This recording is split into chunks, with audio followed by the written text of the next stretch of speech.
Things I don't regret buying. So this does so well on TikTok every time, but I know many of you who subscribe to me on YouTube don't follow me on TikTok, so I feel like it makes a lot of sense to do this for YouTube. First up is this Rolex that I bought when I went to Japan last year.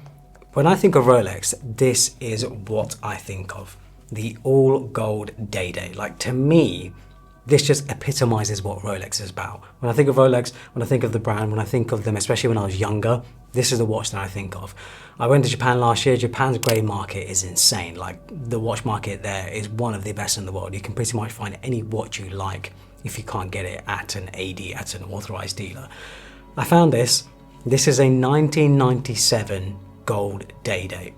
It was originally bought in Germany, in Munich, and then it somehow ended up in Japan. I bought it because I thought it was a good price. I paid $18,000 for it. A brand new one goes for $40,000. Now, the difference between a new one and one from 1997 is that the links themselves aren't solid gold, so that reduces the price a lot. That's why I got this for $18,000, and it looks brand new. Like, it looks absolutely brand new, primarily because it was refurbished just before I bought it.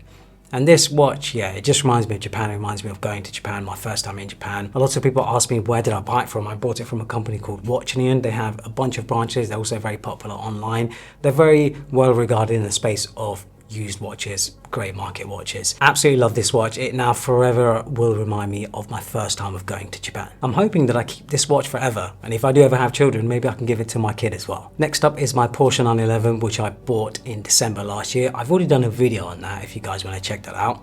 Obviously, you can see I haven't got it here because I'm not outside, because it's like 40 degrees outside, so I'm not going to go outside to record a video.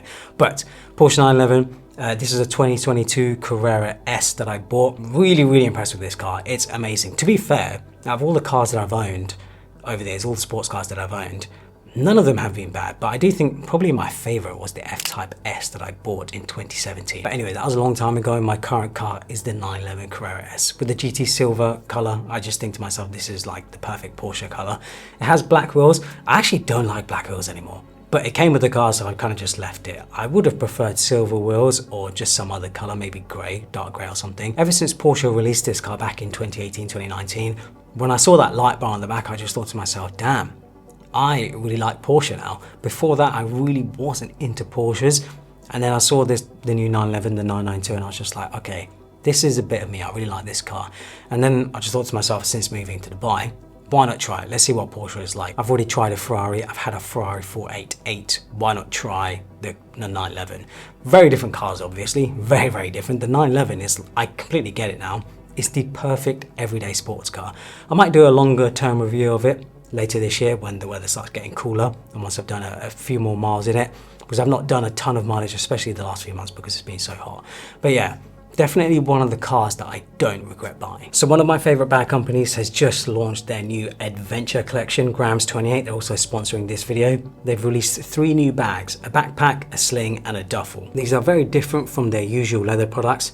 And as you can see by the name and the design, they're designed to be a lot more rugged. They're all made from water and tear resistant X-Pack material, so you don't have to baby them. They come in 3 different colors, tan, olive, and charcoal. I have the tan color here, and they still use the same hardware. They still use some of the same leather from their other products. The hardware especially, I love the hardware that they use, this sort of metal clasp that they have. It's just very satisfying, very high quality. The backpack has a neat dual zipper function, so you can completely open it up to access your belongings. Both the backpack and duffel also have luggage pass-throughs, making them perfect for travel. My favorite is this one, the sling. I can see myself using this, especially when I'm on vacation or when I'm traveling, knowing that I can have a full-on 13-inch laptop in here, and I can have camera gear. I have 2 lenses and a camera in here, all in this one bag, all padded, all protected. For when I'm traveling, when I'm on vacation, it's so worth it because I know that I can throw this around, put it anywhere, and I don't have to worry too much about the gear that I have inside. I will leave a link to them down in the description below, and I might even have a discount code. Next up is the Steam Deck. So I've already featured this a couple of times on the channel.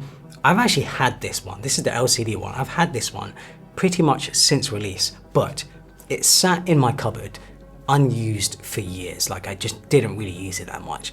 And then earlier this year, I was going on vacation and I just thought to myself, oh, let's just take the Steam Deck, let's try it out, let's get some games and see what it's like. Ever since then, it has just blown me away at what a great handheld machine this is. Obviously, it's quite big, like it's not exactly pocketable, but Yeah, I've been using it on vacation and stuff, just stick it in my backpack. Because I'm a big gamer, I love to game and stuff. When I'm on vacation, obviously I can't take my PC with me. Being able to play single player games and stuff where I don't have to worry about, oh, I've got a good internet connection. This is just an amazing machine. And what I particularly like about Steam is that you can get pretty much any type of game you can imagine. You can get the top end games from the big sort of developers and stuff, and then you can get the indie games as well. I found myself playing a lot more sort of indie games, smaller games on here, just because obviously it's not as powerful as a dedicated PC, and they're just as fun. I just find it an amazing gaming device, and I think to myself, if you're someone who's been sitting on the fence about a Steam Deck, get one. It's so worth it. And I think for the value as well, the price that they go for, they're just so worth it. I would easily pick this over a Nintendo Switch 2, and I have a Nintendo Switch 2. I have both. I have the Nintendo Switch 2 and this, and I still pick this. The games on this and stuff, there's just a lot more to it. Next up is my MacBook Pro 14-inch. So this is the space black version. This has the M4 Max chip in it, so it is one of the latest models. This to me is just so worth it. I have, what do I have in it? I have a 4TB SSD, I have 32GB of RAM, and then I have the sort of base M4 Max chip. Not the top M4 Max chip, but the base M4 Max chip. And all of this power in a machine this small, this compact, and looks this good. This is so worth the money. Considering I paid like $4,500 for it, but it will make me millions like over the years that I use it. Like, this is like one of the best return on investments ever. Out of everything that I have, I think this is the thing that I don't regret buying the most, because it helps me do everything. It helps me run my YouTube channel, helps me run my other businesses and stuff, just helps me do everything. If you've ever thought about getting a MacBook and you don't require all the horsepower that something like this needs, I would highly recommend a MacBook Air. I think right now, the MacBook Air is probably the best value laptop you can get right now. There's nothing else that comes close to it. It really is that good. I have done a review on this machine on my channel, so make sure to check that out. But my primary use case is, like I said, editing videos, I'm building websites, I'm designing stuff, editing photos, and of course doing the other basic stuff that everyone uses a laptop for, things like emails and stuff like that. But it's mainly the video editing and the photo editing. That's where I need that extra horsepower, and it's why I went for the M4 Max chip, and also upgraded the SSD to 4TB. I just don't want to constantly be connecting an external hard drive, especially when I'm traveling and stuff. Just having everything in one place and carrying less things makes my life a lot easier. Next up is this Anker power bank. I have featured this on the channel, I think 3 or 4 times now. But it is just such a good power bank. And the main reason I love it is because it has 2 cables that are built in. You have a cable here in the strap, so you can use this, of course, as to sort of carry the battery bank. And then you also have another cable here which comes out.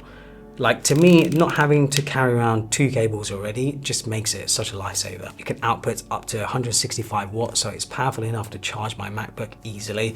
And there's a screen on it as well, so you can see how much battery you have left. Especially for someone like me when I'm on a flight and I want to play my Steam Deck and stuff. The Steam Deck obviously doesn't have a battery life that can last like 10 hours. When I'm on a flight that's like 6, 7, 8 hours or longer, this only lasts like 2 or 3 hours when I'm playing a game. So being able to keep my Steam Deck charged, my phone, my laptop, everything, and knowing that I don't need to plug into a wall until a day later, because this will get me through a day for charging everything.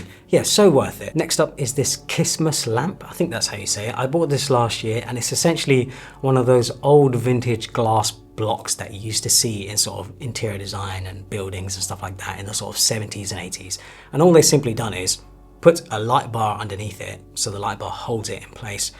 And it just looks awesome. Like, there's a lamp right there. I just love the look of this thing. They also provide a bunch of different color filters, so you're not limited to the color that you buy the lamp in. You can change the filters to whatever you like, and you could, even if you wanted to, make your own filters, so you can have it pretty much any color you like. Next up are my fragrances. Well, one fragrance right now, because I'm the type of guy that usually likes to get one fragrance and try and stick to it until it's run out, rather than rotating like 5 different fragrances. My current favorite is this one.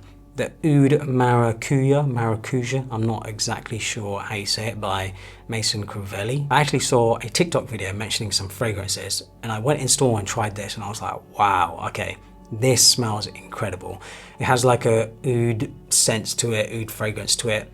But what's most impressive for me is that it lasts for ages. I can spray it on an item of clothing, and I can come back to the item of clothing a week later and it will still smell of this thing. I'm really into fragrances, I'm really into just smelling good, and this is one of my favorite ones right now. Next up is this Aesop hand balm. So I actually have like 3 or 4 of these. This is just one singular one that I have, because what I like to do is I like to put them in places where I know I can have it on hand whenever I need to. Things like the bedroom, my desk, and my car. I've been using this same one for 5 years now, the Resurrection Aromatic Hand Balm. This one's the Mandarin Rin? I don't even know how you say these words, man. Like, I thought I knew how to read. Clearly I don't, but yeah. This one smells incredible. It smells so good. I think this is my favorite. They do a bunch of different ones. They've also introduced a new one. I really like Aesop products. I think Aesop products in general, just high quality. The great thing about this hand balm, and the reason why I love it, is because it keeps my hands moisturized until I wash them again. And because my hands appear in my videos quite a lot, I need to obviously make sure they're moisturized, and they also need to be soft for your mum. And then finally, my Fujifilm X100VI. I completely get it now. I have become a Fujifilm fanboy. Like, I have completely converted. I still love my Sony cameras. I still use them for shooting photos and videos and stuff. But when I want to have a bit more fun, when I'm not doing any sort of like YouTube stuff or commercial stuff, this is the camera I choose every time, because it's just a lot of fun to use. I love all the buttons and the toggles and the dials. It's such a tactile experience. And it just feels more like you're putting in a lot more effort in taking a picture. The only thing is I don't use it anywhere near as much as I should, primarily because the iPhone camera is just so good. But when I am not being lazy and I want to have a bit of fun, this is usually what I pick up. I love the built-in recipes. It's pretty much like having filters built into the camera. I have mine set up so it shoots both the JPEG with the recipe and a raw image, so that if I do want to change it later on in Lightroom or whatever, I can do that as well. I don't have a particular favorite recipe though. I've just found myself sort of going through them depending on the situation, depending on where I am, depending on what I want to shoot. But yeah, if you're someone who's considering a Fujifilm camera, it doesn't have to be the X100VI. They have a bunch of other cheaper models as well.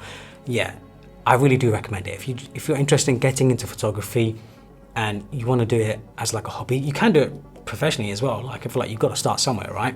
But I really do think Fujifilm is such a great place to start. I also just love the look of this thing. I currently have a leather case on it from a small rig so that it's easier to carry around, and so that when I plant it on a table or something, it doesn't scratch the bottom.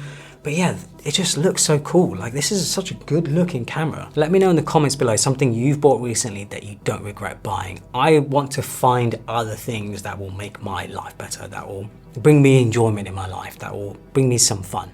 So hopefully you guys enjoyed it. Follow me on Instagram and Twitter and subscribe for more.